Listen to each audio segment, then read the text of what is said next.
Welcome to Primary Markets TV, your insight into newly issued securities across the fixed income and equity space. I'm Ruth Emery. Joining me today is Simon Olsen, an equity capital markets partner at Deloitte, and we're going to be talking about trends in the IPO market, such as direct listings. Simon, welcome to the show. Thank you, Ruth. It's a pleasure to be with you today. So Wise, previously known as TransferWise, is about to go public in London with a direct listing. How exactly do these work, and what are the pros and cons for investors? So in a typical IPO, new investors are found who both buy new shares in the company to provide new funding and also to buy existing shares from existing shareholders to provide a liquidity event.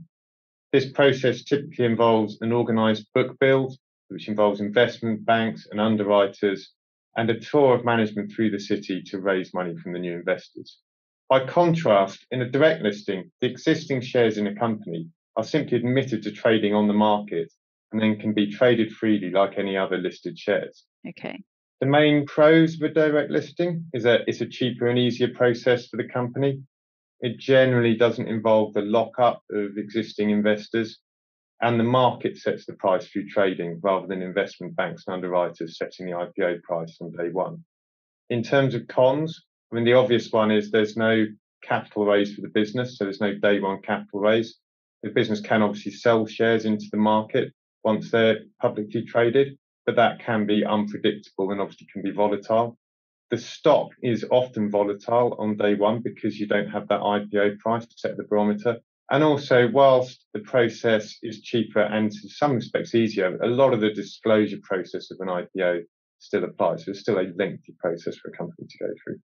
And do you think we'll see more direct listings in future? I expect we will see more in the UK. I think they seem to be favoured by tech entrepreneurs coming to the markets. And I do expect us to continue to see tech stocks coming into the UK markets. And therefore, I think we will see direct listings by those who seem to favour doing something a bit different. Now, that said, I do still expect the majority of activity to be traditional IPOs into the London markets. So this global IPO boom at the moment, do you think it will continue? And are things like higher interest rates and inflation a cause for concern? There's little doubt that inflation and interest rate concerns are causing a lot of thought and consternation in the city. I think in particular, how are companies going to cope with price increases? How they're going to be able to pass those cost increases onto their customers? And I think in particular, then, how will governments react in terms of monetary and interest rate policy?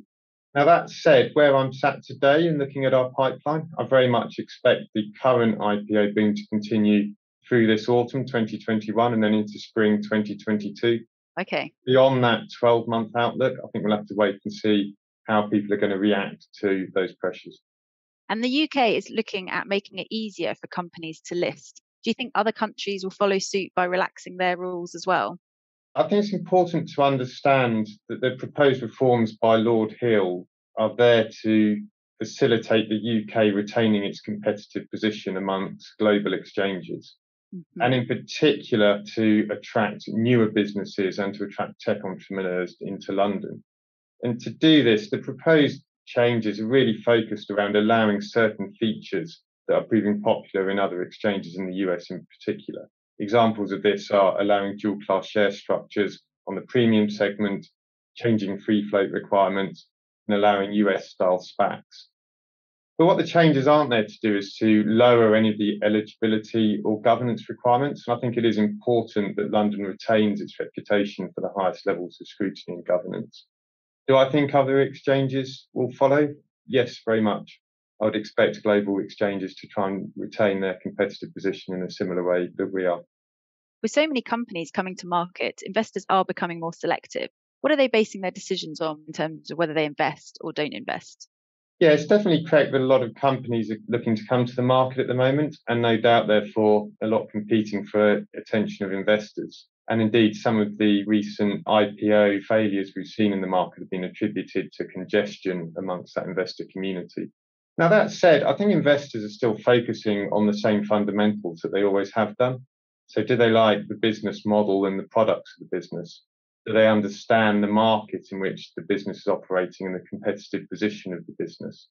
Do they understand the opportunities for growth and the opportunities to scale? And also, and one that's missed a lot is, do they trust the management team to deliver all that? And are you seeing any other trends at the moment with IPOs? The biggest trend for me remains the focus on technology, and that's across all of the tech, so consumer tech, fintech, biotech. We're seeing a lot of companies coming to market and looking to come to market in the next 12 months from the tech sector. I do think that will continue. The other facet that's interesting me at the moment is the evolution of the UK SPAC market. So we're expecting regulatory change to come through in the summer that will allow US-style SPACs into the UK markets. And with the froth coming off the US SPAC markets at the moment, we're seeing a number of investors and potential financiers looking to have first mover advantage into the UK. So I'm very intrigued as to how, when the UK SPAC regulation change, how that market will unfold in the autumn. Brilliant. Thank you very much for your time today, Simon. Thank you. You're very welcome.